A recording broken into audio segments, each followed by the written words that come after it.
আসসালামু আলাইকুম বন্ধুরা, আশা করি আপনারা সবাই ভালো আছেন। আজকে আমি রমজান মাসের প্রথম ইফতারে কি বানিয়েছি সেটা আপনাদের সাথে শেয়ার করব। আজকে আমি বানিয়েছি বিরিয়ানি, সেওয়াই,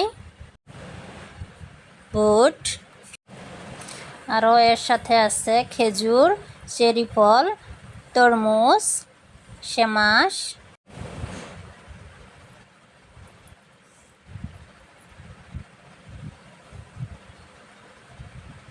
এখানে আরেকটা প্লেটে রয়েছে পেয়ারা আর পায়েস।